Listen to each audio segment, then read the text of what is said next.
on va parler du traitement inhumain réservé à nos vieux dans les établissements, dans les maisons de retraite spécialisées pour vieux dépendants. Alors là-dedans, des gens dont le seul crime est d'avoir vieilli et d'avoir besoin d'aide, ce qui arrive quand même quand on est vieux, du coup on les fout dans des maisons de retraite et qu'est-ce qui se passe? Il y a tellement peu de moyens qu'il y a beaucoup de vieux qui se retrouvent à être douchés une fois toutes les 2 semaines et à se chier dessus plusieurs fois de suite parce qu'il n'y a pas assez de personnel pour changer leurs couches. Les personnels des établissements d'hébergement pour personnes âgées dépendantes, les EHPAD, étaient appelés à faire grève ce mardi 30 janvier 2018. Une grande première dans un secteur peu habitué à la contestation collective. Une journée de grève nationale et de mobilisation des personnels. Alors la grève, c'est pour alerter tous les gens aujourd'hui sur les conditions de travail que les soignants ont vues au quotidien, sur la prise en charge des patients et aussi pour dire que nos résidents, ils ont le droit de vieillir dans la dignité. Et aujourd'hui, avec les conditions de travail qu'on a, ils n'ont pas cette possibilité de vieillir dans la dignité. Et c'est pour ça aujourd'hui qu'on est dehors, parce qu'on en a marre. On veut qu'on nous donne des moyens, on veut des effectifs, on veut passer plus de temps avec eux. Il y a des projets de prise en charge, il y a des pathologies de plus en plus lourdes. Donc on a besoin d'effectifs pour prendre ces gens en charge. La situation semble explosive. Depuis plusieurs mois, les personnels réclament une augmentation des moyens humains. Nous déjà sur le site là à Courtet, depuis novembre 2015, nous avons eu 37 suppressions de postes. Ce qui a fait une augmentation du taux d'absentéisme. Nous sommes passés à 18%. Les cadres ne font que colmater les plannings sans en avoir les moyens. Les agents sont épuisés. Il y a de plus en plus des burn-out de déclarés. Ils ont un temps alloué d'environ 10 minutes pour une toilette complète, levée et habillage.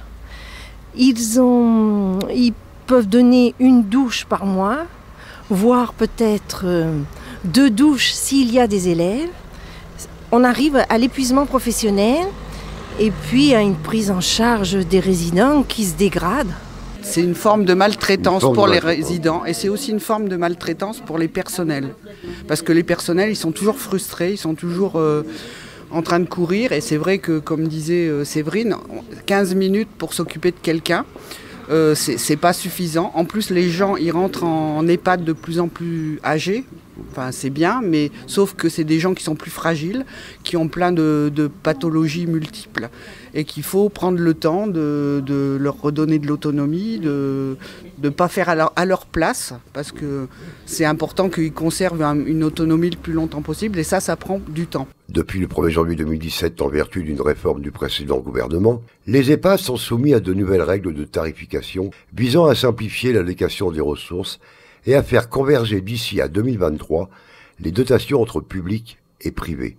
Mais tout ça, c'est pas de la mauvaise volonté du personnel. Ils sont pas là. Ils sont tout simplement pas là. Bon, alors vous avez, en plus de ça, je dirais le problème relationnel avec les personnes âgées.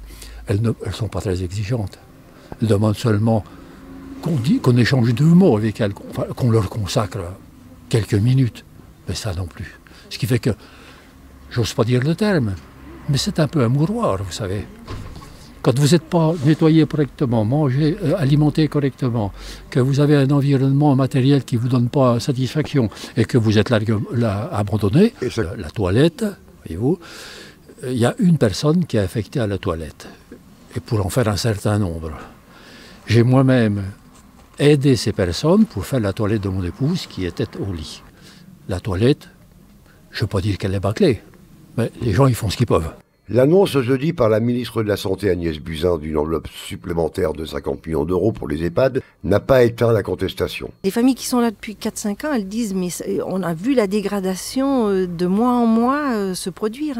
Il faut embaucher aussi bien AS, IDE, agents hospitaliers pour le ménage, parce que là, depuis cette nouvelle organisation, qu'est-ce qu'on voit? Nous, des procédures dégradées tous les jours sur le site. On prend l'ASH du bio-nettoyage et on l'affecte aux soins, ce qui fait que le bio-nettoyage n'est pas fait. Et le prix de journée n'arrête pas d'augmenter. Donc il y a moins de prestations et le prix de journée augmente. On ne répond pas aux gens immédiatement, on peut pas. Les gens qui sont continents, malheureusement, on n'a pas toujours le temps de les mettre régulièrement sur les toilettes. Donc la solution de facilité, c'est des protections. Ils deviennent incontinents avec tout ce qui s'ensuit.